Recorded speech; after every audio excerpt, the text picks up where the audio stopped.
Pronti? 1, 2, 3. Valido il primo segnale con la velocità da parte di Bentley e di Bellini Griff. Poi Balalaica Matto a precedere Bondo Jet, insiste all'esterno Bellini Griff su Bentley, poi si apre però un attimo di galoppo, si rimette al volo. Problemi di camminata per Bellini Griff, Bentley che per ora resta al comando, Bellini che insiste all'esterno, poi Balalaica Matto che ha serrato sotto, ha Numero sbagliato 5, Banana Rama Jet. Boston Trio così prova a essere il primo ad andarsi a ricongiungere con i fuggitivi, precedendo Bolero Griff, 400 in 38 da parte di Bellini Griff che è sfilato nei confronti di Bentley, poi Balalaica Matto ancora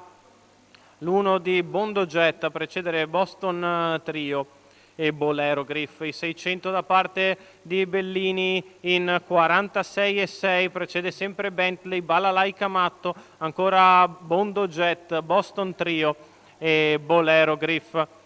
Sulla dritta opposta alle tribune si prosegue in fila indiana, nessuno che per il momento fa la prima mossa perché in testa c'è il favorito Bellini Griff che ha passato in 1-2-1 i primi 800 metri di corsa. Quando arrivano le curve arrivano anche i problemi però per Bellini Griff che trotta davvero poco sulle curve. Bentley in seconda posizione, Balalaica Matto che tende a scostarsi dai birilli precedendo Bondo Jet, anticipa così la risalita esterna da parte di Boston Trio. Il chilometro in 1,18,3 si è scoperta all'esterno Balalaica Matto che prova ad andare a lato di Bellini Griff, Boston Trio che ha preso la seconda pariglia stampando alla corda Bondo Jet e lasciando alla retroguardia Bolero Griff. 15,4 avanti alle tribune, sbaglia Bellini Griff messo sotto pressione Numero sulla curva 4, da Bellini Balalaica Griff, Matto, resta però davanti squalificato. Bentley, Balalaica non è riuscita a completare l'operazione sorpasso, Bentley in vantaggio nei confronti di Balalaica Matto all'esterno, Bondo Jet che guadagna lungo la corda, Boston Trio che è in pariglia, Bolero Griff che fa fatica a tenere il contatto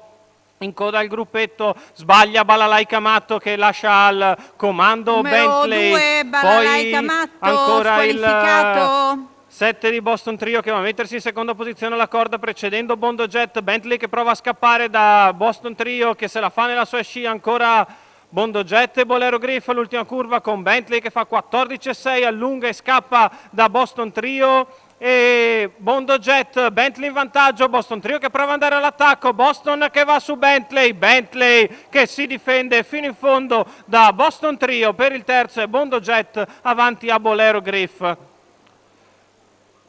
1,16,5 il ragguaglio cronometrico, il successo per Bentley, mano e pistone, anche qui ingaggiato da catch driver da Massimo Barbini. I colori in pista di Bentley sono quelli del signor Franco Rossini, il successo della 3 anni da Daguerre Rapide e Nives VL, il successo di Bentley nei confronti di Boston Trio per il terzo ad alzare la quota da trio Bondo Jet 3-7-1, l'ordine d'arrivo della sesta da Bologna.